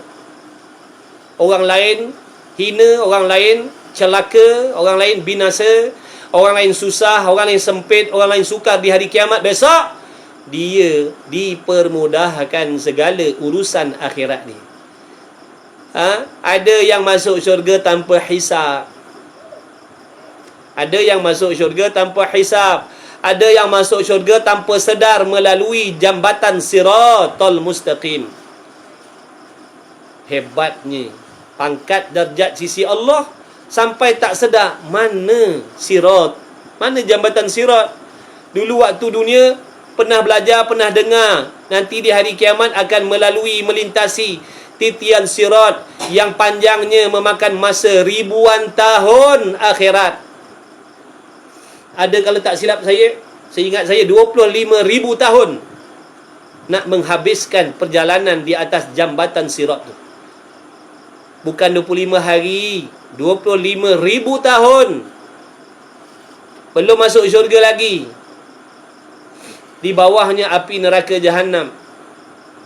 Tapi dengan sebab pangkat seseorang itu tinggi, dahsyat, hebat sisi Allah, dengan sebab amal solehnya, kesabarannya, ketakwaannya, sampai yang bertanya, mana jambatan sirat? Mana titian sirat? Begitu pantas dia melintasi sampai tak sedar dia. Subhanallah. Hebat. Nampak itulah. Waktu hidup ni lah, usahalah buat kebaikan. Cuci hati kita, bersihkan hati kita daripada sebarang jenis sifat yang dibenci oleh Allah. Mudah-mudahan dosa kita diampunkan oleh Allah. Dihiaskan hati dengan segala sifat mahmudah, sangka baik, harap dengan Allah, yakin redha dengan Allah, sabar tawakal dengan Allah, memaafkan, jangan berdengki, jangan berdendam. Jaga lidah kita, jangan selalu mengumpat, jangan mengadu domba. Insya-Allah kita juga layak mendapat pangkat yang tinggi di sisi Allah Subhanahu Wa Taala. Tak kira siapa pun. Allah tak pernah meletakkan nak jadi kekasih Allah ni mesti laki-laki, ataupun nak jadi kekasih Allah mesti perempuan dah, mesti orang muda, mesti orang tua dah. Siapa yang bersungguh-sungguh, dialah yang akan dapat. Supaya mudah besok urusan kita. Orang lain duduk di padang mahsyar beribu-ribu tahun, dia dah duduk dalam syurga lama dah. Ada besok segelintir manusia, kebanyakan manusia beribu tahun di padang mahsyar tu, tak selesai lagi dihisap. Orang lain dah beribu tahun duduk dalam syurga dah. Ada yang beribu tahun dalam neraka tu, yang lain dah beribu tahun duduk dalam syurga bersedap-sedap, seronok-seronok. Dia masih lagi diazab, tak sudah-sudah. Sebab terlalu banyak dosa dia. Selama mana duduk dalam neraka, itu kembali kepada sebanyak mana dosanya. Makin banyak dosanya, makin lamalah dia dalam neraka tu. Na'udzubillah min zalik. Itulah pengakuan yang sebenar, yang muafakat ia dengan pengakuan Allah Ta'ala dalam Al-Quran. Seperti firman Allah Ta'ala, alam tara anna Allah ya'lamu ma fis samawati wa ma fil ard. Adakah tidak nampak engkau akan bahawa sesungguhnya Allah Ta'ala itu mengetahui akan barang yang ada di dalam langit dan barang yang ada di dalam bumi ini, hingga akhir ayat. Alam tara anna Allah, adakah tidak nampak, ataupun kita kata begini, adakah engkau tak tahu? Adakah kau tak tahu? Adakah kau tak yakin yang Allah Ta'ala tu telah mengetahui segala-galanya perkara yang ada dalam langit bumi ini? Adakah kau tak tahu? Adakah kau tak yakin? Jawab kita orang beriman, sesungguhnya kita tahu dan kita yakin Allah Ta'ala tu telah mengetahui segala-galanya sedia kala lagi. Itu jawapan orang yang beriman. Maka nyatalah daripada firman itu bahawasanya ada pada Allah Ta'ala itu sifat ilmu, ianya Allah tidak jahil. Wallahu subhanahu wa ta'ala a'lam. Alhamdulillah, Masya Allah, tabarakallah. Jangan sedih. Jangan sedih dengan kesusahan. Jangan sedih dengan kepayahan. Jangan sedih dengan kefakiran. Jangan sedih dengan kesempitan hidup. Yakin Allah telah tahu kesusahan kita sedia kala lagi dah. Pujuk hati kita. Pujuk hati kita. Pujuk hati kita, sabarlah wahai hati. Sesungguhnya Tuhan kamu telah mengetahui sedia kala lagi. Bahkan Tuhanlah yang menentukan yang kita ni alami kesusahan, kepayahan. Kenapa? Adakah sebab Allah benci? Adakah sebab Allah nak zalim kita? Tak. Sebab Allah kasih, sebab Allah nak mengampunkan, sebab Allah nak memberi keredaannya, sebab Allah nak bagi sesuatu seperti yang Allah beri kepada para nabi, para rasul, kepada para wali-waliullah. Mereka diuji dengan kefakiran, mereka diuji dengan kesempitan hidup, mereka diuji dengan kesusahan, kepayahan. Lalu kita manusia biasa ni pun diberi ujian yang sedemikian, menunjukkan bahawasanya Allah telah memberikan sesuatu yang Allah telah beri kepada kekasih-kekasih dia. Jadi di sini kita faham sebenarnya apa yang kita doa dalam sembahyang tu, ihdinas siratal mustaqim, siratal ladzina an'amta alaihim ghairil maghdubi alaihim. Allah dah bagi dah kita. Kita minta, ya Allah, bimbinglah aku ke jalan yang lurus, jalan Islam yang sebenar. Macam mana? Seperti jalan yang kau dah bagi, seperti jalan yang kau dah rezekikan di sisi para nabi, para rasul, para wali-waliullah, kekasih-kekasih Allah.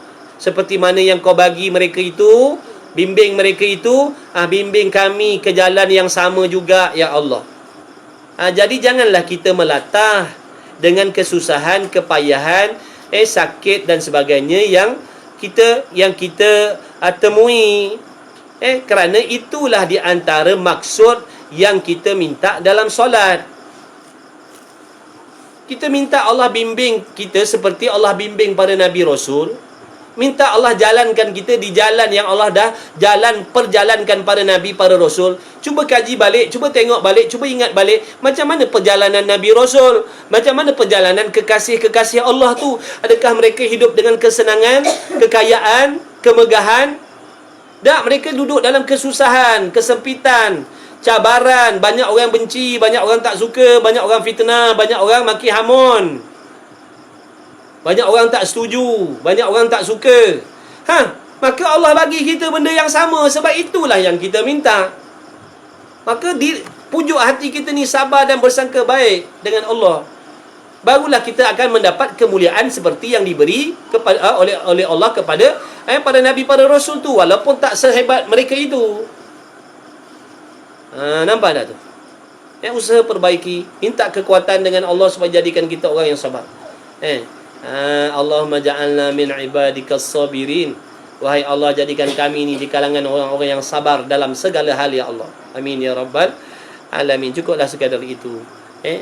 Mudah-mudahan Allah Subhanahu Wa Taala mengampuni segala dosa-dosa kita yang telah lalu, segala dosa besar kita, segala dosa-dosa kecil kita, maksiat anggota kita, mata kita, telinga kita, lidah kita, kaki tangan kita, perut kita, farad kita. Mudah-mudahan diampunkan oleh Allah. Anak bini kita, dosa anak isteri kita, ahli keluarga kita, mak ayah kita, datuk nenek moyang kita, semuanya almarhum almarhumah, keturunan kita semuanya, adik-beradik kita, kawan-kawan kita, kenalan-kenalan kita, orang yang banyak menolong kita, orang yang banyak mendoakan kita, orang yang banyak memberi salam kepada kita, orang yang banyak menjawab salam, orang yang banyak mendoakan kita, orang yang banyak membuat kebaikan dalam senyap untuk kita.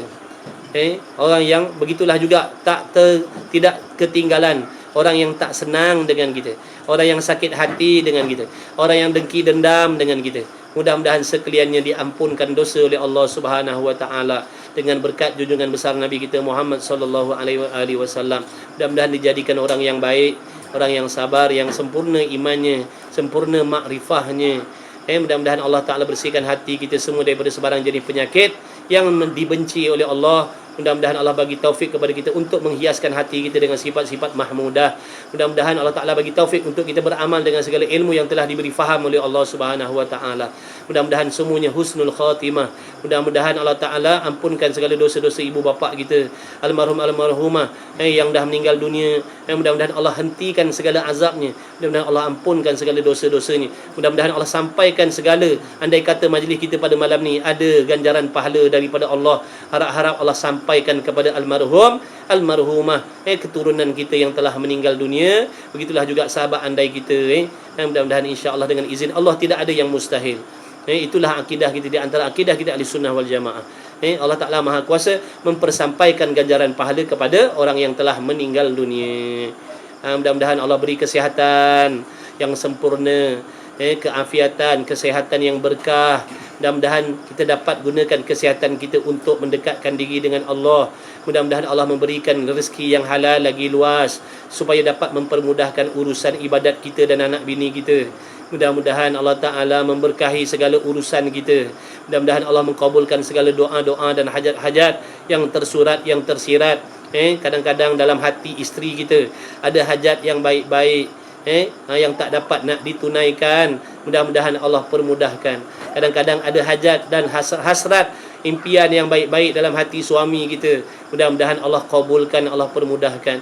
Kadang-kadang ada doa, ada hajat yang tersirat dalam hati ibu bapa kita yang tak tertunai.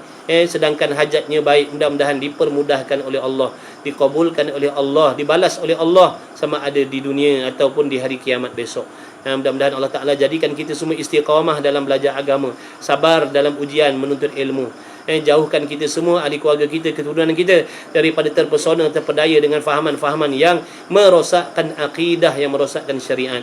Amin ya rabbal alamin. Mudah-mudahan kita nanti dibangkitkan oleh Allah bersama-sama para nabi, para rasul, wali-waliullah, orang-orang soleh di padang mahsyar besok. Mudah-mudahan kita boleh masuk syurga tanpa hisab, insya-Allah. Amin ya rabbal alamin. Mudah-mudahan kubur kita nanti, begitulah juga kubur-kubur ahli keluarga kita, dijadikan taman-taman syurga oleh Allah Subhanahu Wa Taala dengan berkat Nabi Muhammad sallallahu alaihi wasallam. Istajib doa ana ya Allah. Bismillahirrahmanirrahim. Alhamdulillahirabbil alamin. Wassalatu wassalamu ala Rasulillah. Allahumma rabbana fa'na bima 'allamtana, rabbana 'allimna alladhi yanfa'una. Rabbana faqih ahlana wa qarabatil lana fi dinina ma ahli kutri unsa wa dzakar. Allahumma ya muhawwil al-ahwal hawwil ahwalana ya Allah ila ahsanil hal.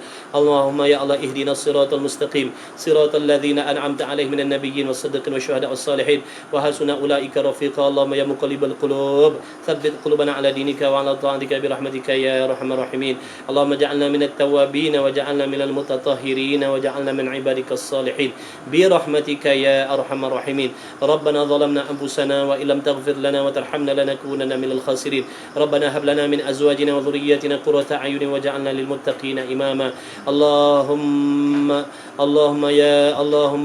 اللهم اختم لنا بحسن الخاتمة ولا تختم علينا يا الله بسوء الخاتمة. اللهم إنك عفو كريم تحب العفو فاعف عنا يا كريم. اللهم اجعل آخر كلامنا عند انتهاء أجالنا قول لا إله إلا الله. ربنا آتنا في الدنيا حسنة وفي الآخرة حسنة وقنا عذاب النار وقنا عذاب النار وقنا عذاب النار وأدخلنا الجنة مع الأبرار بغير حساب برحمتك يا أرحم الراحمين وبجاه رسولك صلى الله عليه وآله وسلم. سبحان ربك رب العزة عما يصفون وسلام على المرسلين والحمد لله رب العالمين. تقبل الله مني ومنكم منا ومنكم تقبل يا كريم. الحمد لله.